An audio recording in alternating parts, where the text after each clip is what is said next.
ॐ यं ब्रह्मा वरुणेन्द्ररुद्रमरुतस्तुन्वन्ति दिव्यैः स्तवैर्वेदैः साङ्गपदक्रमोपनिषदैर्गायन्ति यं सामगाः।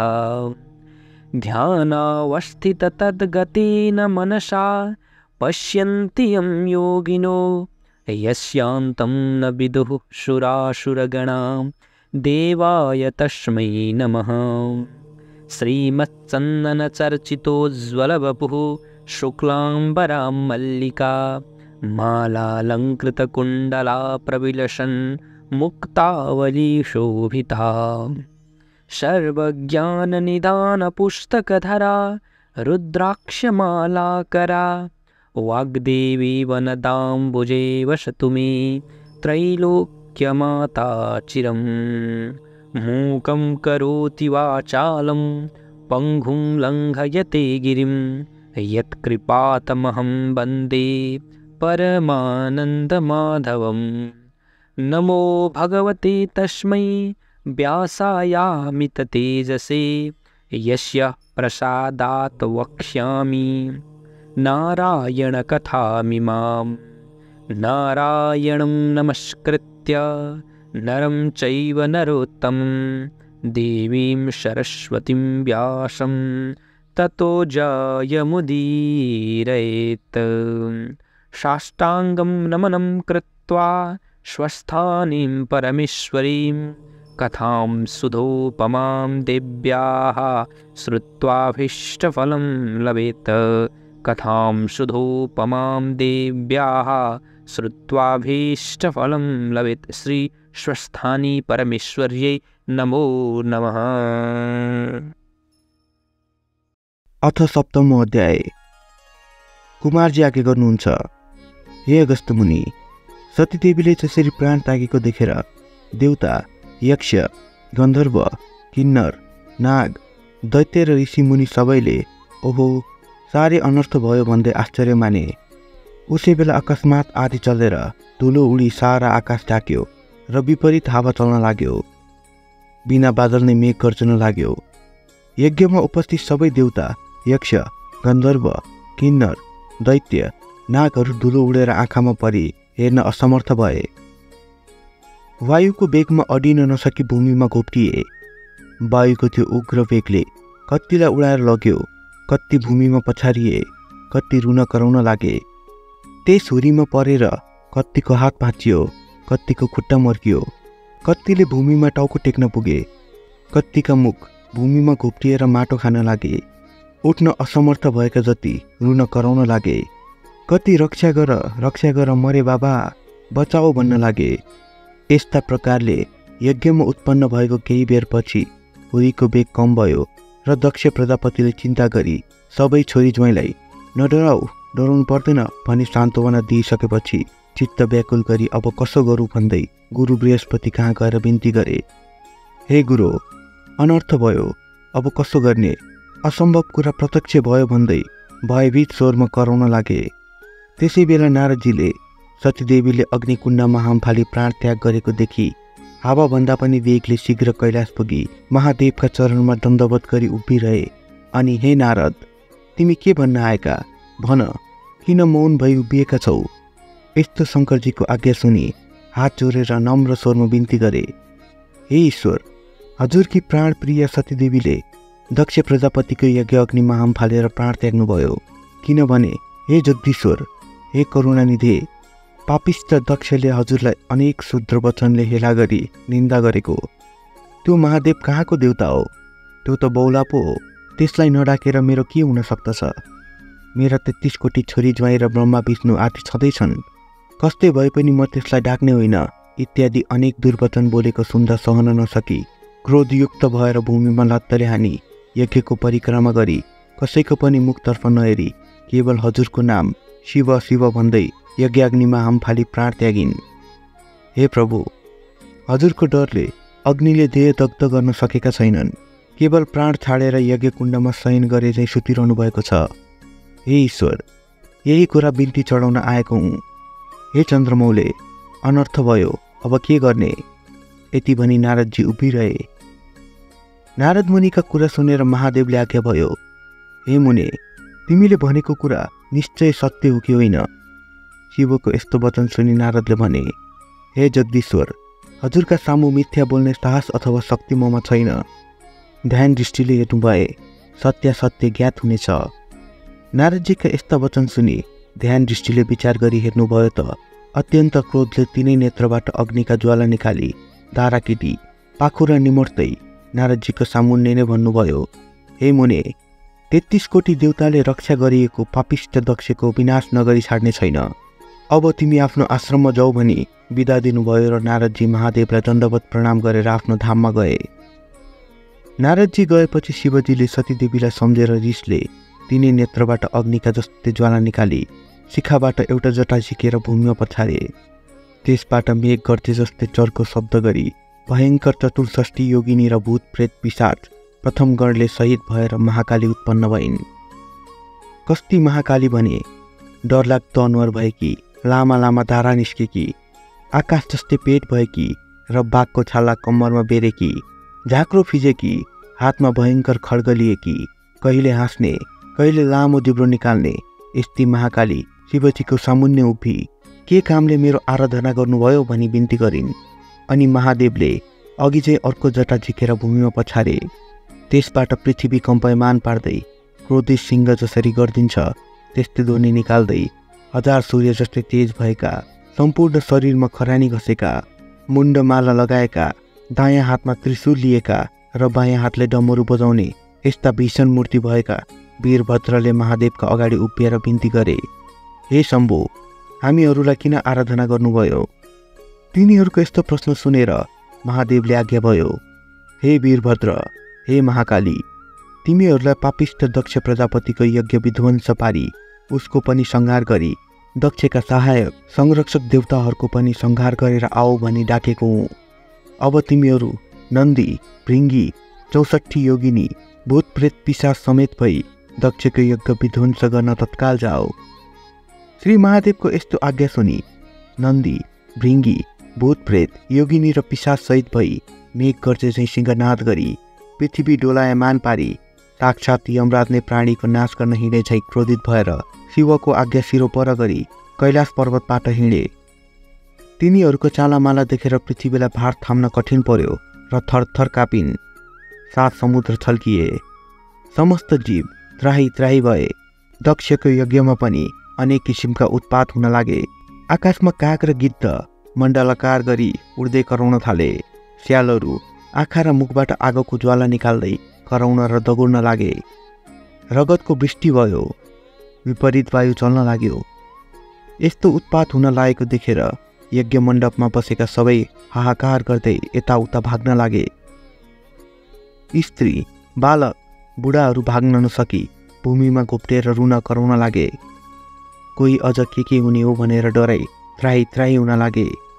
ठिक उसै बेला शिवको आज्ञा पाएर उन्मत्त भएका वीरभद्र र महाकाली, नन्दी, भृङ्गी आदि शिवका गण मेघ गर्जे जस्तै गर्जिँदै हात्तीका बथानमा सिंह पसे झैँ दक्षका यज्ञमा पुगे र दक्षद्वारा डाकिएका देवता, यक्ष, गन्धर्व, किन्नर, नाग, दैत्यगणसहित परस्पर जुधे। त्यो देखेर दक्षका कन्याहरू देवकन्या, नागकन्या, ब्राह्मण, ऋषिमुनि आदि सबै त्राही त्राही नारायण भन्दै रोई कराई 10 दिशातिर भाग्न लागे। कोही भाग्न नसकेर लडे, कसैको हात खुट्टा भाँचियो, कोही टाउको भरले पल्टेर माटो खान लागे, कति मूर्छा परी असहाय जस्तै भूमिमा लडिरहे। तर विष्णु प्रभृति देवता, यक्ष, गन्धर्व, किन्नर आदि सबैले दक्ष प्रजापतिको रक्षा गर्न शस्त्र अस्त्र लिएर वीरभद्र र महाकालीमाथि प्रहार गर्न लागे। यसरी परस्परमा घमासान सङ्ग्राम भयो। इन्द्र आदि देवताहरूले कुन अस्त्र प्रहार गरे भने इन्द्रास्त्र, अग्नेयस्त्र, देवस्त्र, वरुणास्त्र, पशुपतास्त्र, ब्रह्मास्त्र, तमोर, गदा, खडक र मुसल, नागपास आदिले वीरभद्र र महाकाली तथा 64 योगिनी, भूत प्रेत, प्रथम गण र विषम ज्वरमाथि प्रहार गरे। यस्ता तरहले आफूमाथि शस्त्रास्त्र प्रहार गरेको देखेर वीरभद्रका गणहरूले पनि कठोर स्वरले गर्जेर दक्षका सैन्यभित्र पसी जति भेटे उत्तिको टाउको समाति निमटी हात खुट्टा भाँची मुड्कीले हानी रगत छताई देवताहरूको संहार गरे। उता महाकालीले पनि प्रत्यक्ष काल जस्तै खड्गली वर्षाकालको प्रचण्ड मेघ गर्जे झैँ गर्दी सिंहनाद गर्दै मृगका फौजमा सिंह पसे झैँ र सुकेका परालमा आगो लागे जस्तै गरी दक्षका सेनाको संहार गरिन्। वीरभद्र समेत नन्दी, भृङ्गी, चतुर्षष्ठी योगिनी, भूत, प्रेत, पिशाच, प्रथमगण समेतले शत्रुतिरका कसैको शिर, कसैको हात खुट्टा छुट्याए, कसैलाई निमठी रगत पिएर नाच्न लागे, कोही हाँस्न थाले, कसैको मासु लुछेर खाए, कसैको कोखमा पाल पारेर रगत पिउन लागे, कोही देउता भागे। यसरी दक्षका कोटी कोटी सेना र कोटी कोटी देउताको संहार गरे। त्यसरी संहार गरेको देखेर दक्षका सेना र देउताले वीरभद्र र महाकालीमाथि आफ्ना शस्त्रास्त्र प्रहार गरे। तर ती सम्पूर्ण शस्त्रास्त्र महाकालीको शरीरमा छुन साथ आफै भस्म भएर जान्थे। फेरि शिवगण र महाकालीले दक्षका सैन्य र देवगण यज्ञमा आएका धेरै वीरहरू मारिदिए। विष्णु जोरले पनि सबैका शरीरमा प्रवेश गरी अचेत पारिदिए। अनि वैकुण्ठका स्वामी श्री विष्णुले सम्पूर्ण देवता, यक्ष, गन्धर्व, किन्नर, दैत्य, नाग सहित दक्षका सबै सेना अचेत भएका देखेर आफ्नो देहबाट शीत ज्वर उत्पन्न गरेर सबैलाई सचेत गराए। फेरि अनेक शस्त्र अस्त्र लिएर बत्तीमा पुतली गए झै वीरभद्र र महाकाली माथि जाइ लागे। वीरभद्रले पनि त्रिशूल लिई सिंहनाद गर्दै सुकेको खरमा आगो लगाए झै एक क्षणमै दक्षका अनेक सेनाहरू काटी मारिदिए। तिनका कसैको शिर छैन, कसैको हात छैन, कसैको खुट्टा छैनन्। यस्तो स्थिति देखेर कोही रक्षा गर भन्दै भाग्न पनि नसकी भूमिमा लडिरहे। यसरी सबै देवताहरूको संहार गरी अन्य दैत्य दानवलाई समाती अग्निकुण्डमा होम्न लागे। वीरभद्रले यसरी दक्षका सेना, देवता, यक्ष, दानव, गन्धर्व, किन्नरहरूको नाश पारी यज्ञ समेत ध्वस्त पारिदिएको हेर्न नसकी श्री विष्णुले राता राता आँखा पारी नागले चाहिँ निश्वास फेर्दै प्रलयकालको अग्नि जस्तै भई बायाँ हातले पञ्चजन्य शङ्ख बजाई दाहिने हातले कमोदगी कथा उठाई संहारकालका रुद्र जाइ लागे जस्तै वीरभद्रका सेनामाथि जाइ लागे। त्यो देखेर देवता, यक्ष, गन्धर्व, किन्नर, नाग आदि सबै दक्ष प्रजापतिका सेनाले धन्य धन्य विष्णु तिम्रो जय कल्याण होस् भन्दै आफ्ना आफ्ना शस्त्रास्त्र लिई विष्णुको सहायतामा लागेर कठोर युद्ध गरे। त्यस्तो देखेर महाकाली रिसले आगोको ज्वाला झैँ डरलाग्दो तेज प्रकट गरी खड्गले जाइ लागिन्। त्यो देखि भूत प्रेत, पिशाच, प्रथमगण, डाकिनी साकिनी र चतुर्षष्ठी योगिनी सबै युद्ध गर्न लागे। जस्तै ठूलो हावा चल्नाले मेघ टुक्रा टुक्रा हुन्छ त्यस्तै दक्षका सेना, देवता, गन्धर्व, किन्नर, नाग आदि 10 दिशामा भागे। तब विष्णुले निर्धक्कसित वीरभद्रको छातीमा कौमोदगी गदा प्रहार गरे। त्यो गदा वीरभद्रको छातीमा बज्रन गयो अनि ती मूर्छा परी भूमिमा ढले। फेरि विष्णुले नन्दी, भृङ्गी, 64 योगिनी, भूत प्रेत, पिशाच, प्रथमगणका उपर शङ्खको चर्को शब्दका साथ शस्त्रास्त्र प्रहार गरे। त्यसरी विष्णुको प्रहारले कति लडी भुइँमा पल्टे, कति मूर्छा परे, कति भागे। त्यो देखेर दक्ष प्रजापतिका सेनाले धन्य धन्य विष्णु भनी स्तुति गरी पुष्पवृष्टि पनि गरे। तब विष्णुले पञ्चजन्य शङ्ख बजाए। मूर्छा भइरहेका वीरभद्र महाकालीका कानमा देवता, यक्ष, गन्धर्व, किन्नर र दक्षका सेनाले सङ्कुल ध्वनि र धन्य धन्य विष्णु भनी स्तुति गरेको शब्द पर्यो र चेतना फर्क्यो। आफ्ना सैन्य कोही भूमिमा ढलेका, कोही भाग्न लागेका र कोही के कसो गरौँ भनी अन्योलमा परेका देखि अत्यन्त क्रोधित भई काल सदृश त्रिशूल लिई विष्णुलाई लक्ष्य गरी वेगले प्रहार गरे। त्यो त्रिशूल विष्णुका छातीमा लाग्यो। त्यसको कष्ट सहन नसकी नवद्वारबाट रगतको धारा बगाई विष्णु मूर्छा परि ढले। उनी मूर्छित भएपछि वीरभद्रले प्रलयकालको मेघ झैँ गर्जन गरी दक्षका सेनामाथि जाइ लागे। आफ्ना गण समेत मिलेर कोटी कोटी देवताहरूको संहार गरे। वीरभद्र गर्जेको शब्द उनका गणहरू नन्दी, भृङ्गी, प्रथम गण समेतका कानमा पर्यो र बिउजी उभिएर हेर्दा रणभूमिमा विष्णु मूर्छा परेका र वीरभद्रले दक्ष सैन्य र देवताहरूको संहार गरेको देखेर धन्य धन्य वीरभद्र भनी आफ्ना शस्त्र अस्त्र लिएर दक्षका सेनामाथि जाइ लागे। त्यसरी अत्यन्त भयङ्कर युद्ध भयो। कस्तो युद्ध भने हे मुनि, महाकाली र वीरभद्र तथा उनका सेना समेत जाइ लागे अनि कसैको टुप्पी समातेर पछाडि खड्गले हानी मारे, कसैलाई मुड्कीले नै मारे, 64 योगिनीले पनि कत्तिलाई निमठेर मारे। कसैको काखीमा पाल पारेर रगत पिमारे, कसैलाई पक्री अग्निकुण्डमा होम दिए। यस्ता प्रकारले देवता, यक्ष, गन्धर्व, दैत्य, किन्नरको नाश गरेर वीरभद्रका सैन्यले जय जय भनी कराएको शब्द मूर्छामा परेका विष्णुको कानमा पर्यो र मूर्छाबाट उठेर हेर्दा वीरभद्र र महाकालीले यज्ञ विध्वंस पारी देवताहरू र दक्षका सैन्य समेत नाश गरेको देखि अत्यन्त क्रोधित भई राता राता आँखा पारेर, हे पापिष्ट, आज तेरो नाश गरेर दक्षको यज्ञ पूर्ण पारी सबै देवता, यक्ष, गन्धर्व, नाग आदि सबैलाई सन्तोष दिनेछु। आज एकादश रुद्र तेरो सहायक भएर आए पनि रक्षा गर्न सक्ने छैनन्।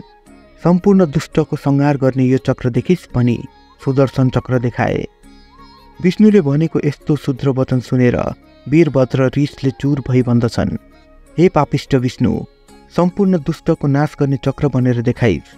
तेरो पराक्रम माफिक यो चक्र मेरा उप प्रहार गरेर हेर। मुखले भनेर मात्र केही हुन सक्दैन। यस्तो वीरभद्रको वचन सुनि विष्णु रिसाई वीरभद्रलाई ताकेर सुदर्शन चक्र प्रहार गरे।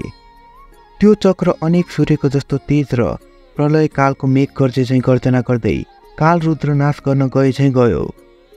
त्यस्ता प्रकारले आएको त्यो चक्रलाई देखि नन्दी, भृङ्गी, भूत प्रेत, 64 योगिनी, प्रथमगण आदि शिवगण त्राई त्राई वीरभद्र महाकाली भनी उनका नगिचे गए।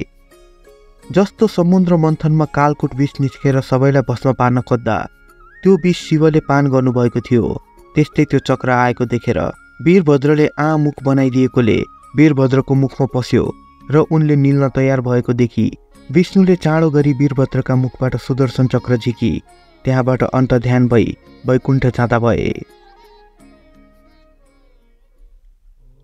इति श्री स्कंद पुराणे केदारखण्डे माघ महात्म्ये कुमार अगस्त्य संवादे श्री स्वस्तानी परमेश्वर्य व्रत कथायां दक्षसेना वधू नाम सप्तमो अध्याय।